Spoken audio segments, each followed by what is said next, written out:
It is another episode with From the Couch with Bonnie Curry. I am Bonnie Curry. This is my friend, just probably one of the most fantastic people I personally know, Mandisa. Hi! I'm so glad you're back. I'm so glad to be here. All right, so here's my question. What do you do in your downtime? I know what your busy time looks like. I have been backstage with her. Yes, you were. And I don't think she breathes. I have actually seen that your life is, and this is wonderful because I have been present when all these people come up to you and they take your hand and they tell you how your songs have ministered to them, how your music and the words you've done have changed their lives, and I have watched you with grace take that in and love people and do what you have been called to do. But I also know that's exhausting. It can be. But I think that's why when I'm home, I crash so hard. Yeah.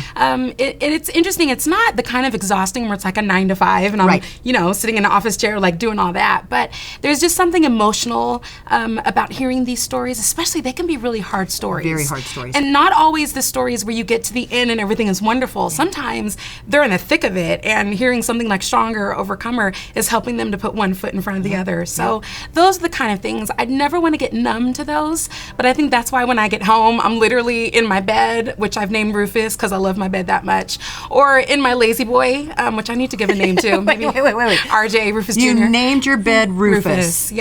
That's kind of fantastic. That's a deep love. That's kind of fantastic. I do love that. I feel like now love. I feel like I'm dropping the ball, but I have not named my bed. Well, I think if I could do it again, I would say name your bed the Word, because then you could say that you spent 18 hours in the Word and not feel any sort of condemnation about that. So there you go. Okay, from her mouth to this video and everybody else, okay, there it is. So, wow, I have not thought about that. So is there a moment where you just kind of go, I don't know that I can go back out there for a while and do this? Absolutely. And what do you do? How do you keep going? Well, I wish I could tell you that I'm doing it the right way. To be honest, I've learned the hard way that just vegging out and doing nothing, that actually is not fueling my soul. It doesn't necessarily make me feel rested.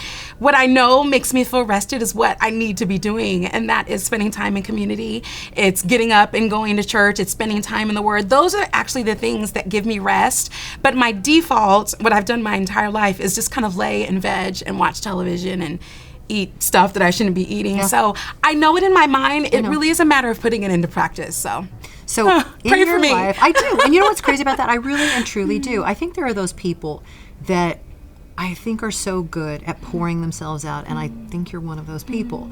I remember the first time I ever interviewed you, and we were, I want to say, at a Chick-fil-A. I think it was a Chick-fil-A. Yeah. And I remember you walked in and you smiled, and it was genuine, and people were coming up to you and talking to you, and you sat down for a second and you took this deep breath and you go, okay. Yeah. And I just thought, okay, breathe for a second. And that's when I pray for you, it's that you're breathing and that you're finding some space in your life that you can kind of make those connections and be with your family. So I want to ask this question because I kind of know a little bit, but maybe they don't. What is in the future for you? What are your plans? What are you doing? And I don't necessarily mean about music. I mean in your life. Girl. I know. I don't know how to answer that separate from music, because I feel like it consumes so much of my life. And I need to find some balance in these areas, to be honest, because that's why I'm asking you this question. I'm like, so outside of music, what are you doing? Nothing. Honey, no. I know. I'm putting off what I know I need to do career-wise, just because I feel a shift coming, and I'm realizing I'm not really tending to my soul good enough, and I need to make that a priority. I don't worry about you, but I do pay attention, and I kind of follow you on Instagram, and if you don't follow her, you've got to. She's crazy. Like, she's really crazy. I love that you will just put that stuff out there. I really am too. She knows this. So I just think, I kind of watch it, and I just go, so what are you doing for yourself right now? And not so much the music.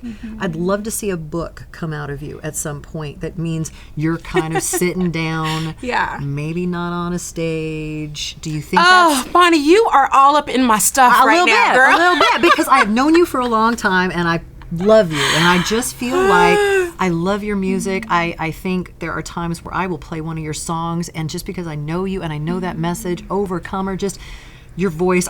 There's a running joke that I have that I want to be your backup singer. I desperately want to be her backup singer. Don't toy me, because I will pull you up on that stage real quick. She does not want to do that because I've been told that should never happen in this lifetime.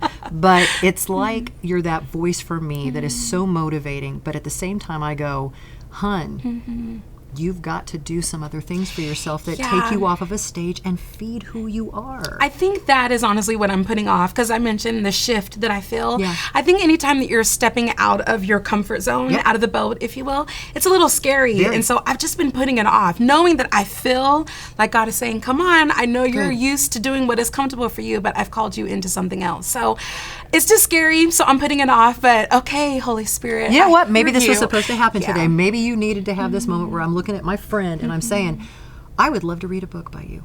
I would love to read, even if it's just devotionals or something, but I think you have that word, because again, I keep going back to a conversation that I feel like people need to hear right now, is that sometimes all of us have moments where we're really struggling, really struggling. And I know you have. Absolutely. And I have, and we have been open and honest about this.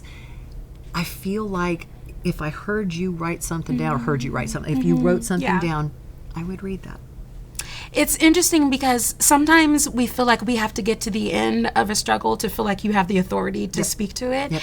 And I think because I'm in the thick of it right now, there's a part of me, and I know it's just shame. It comes from the enemy that says, you shouldn't write about that. You haven't conquered that. You haven't made it over that mountain yet. And so honestly, I think you're right. Sometimes reading it from somebody who's actually in the thick of it, I think that helps you to know that you're not alone. So I receive that. All right. So outside of that, and so now that I've kind of fussed at Mandisa, because that's what we do, it's from the couch. What are we talking about? Because I love you, and I want to read. I want to hear. I want to get that call that says, "Hey, can I call you and tell you about my new book or my devotional?" Because I took some time off of the road, and you are good on stage. I'm not going to fight you on that, because I love seeing you perform. I will sneak backstage and listen, and I will praise and worship with you. But I would love to see a moment in your life that feeds something that I know is inside of you.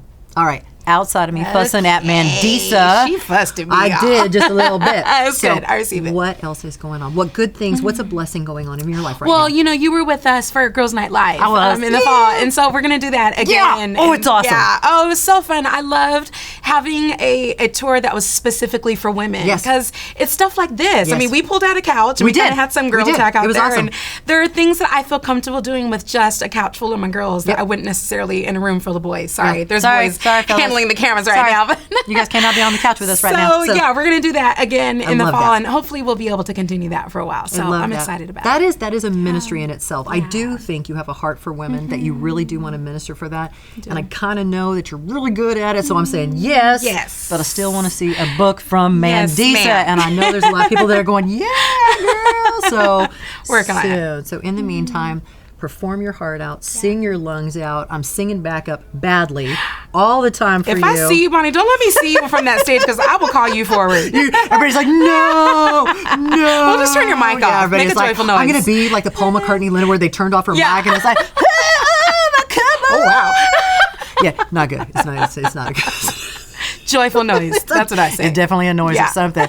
I am Bonnie Curry. This is my friend Mandisa. It's another episode of From the Couch. A little weird, a little fun. Seems right. It's perfect. It's perfect. Yeah. Love you. Bye.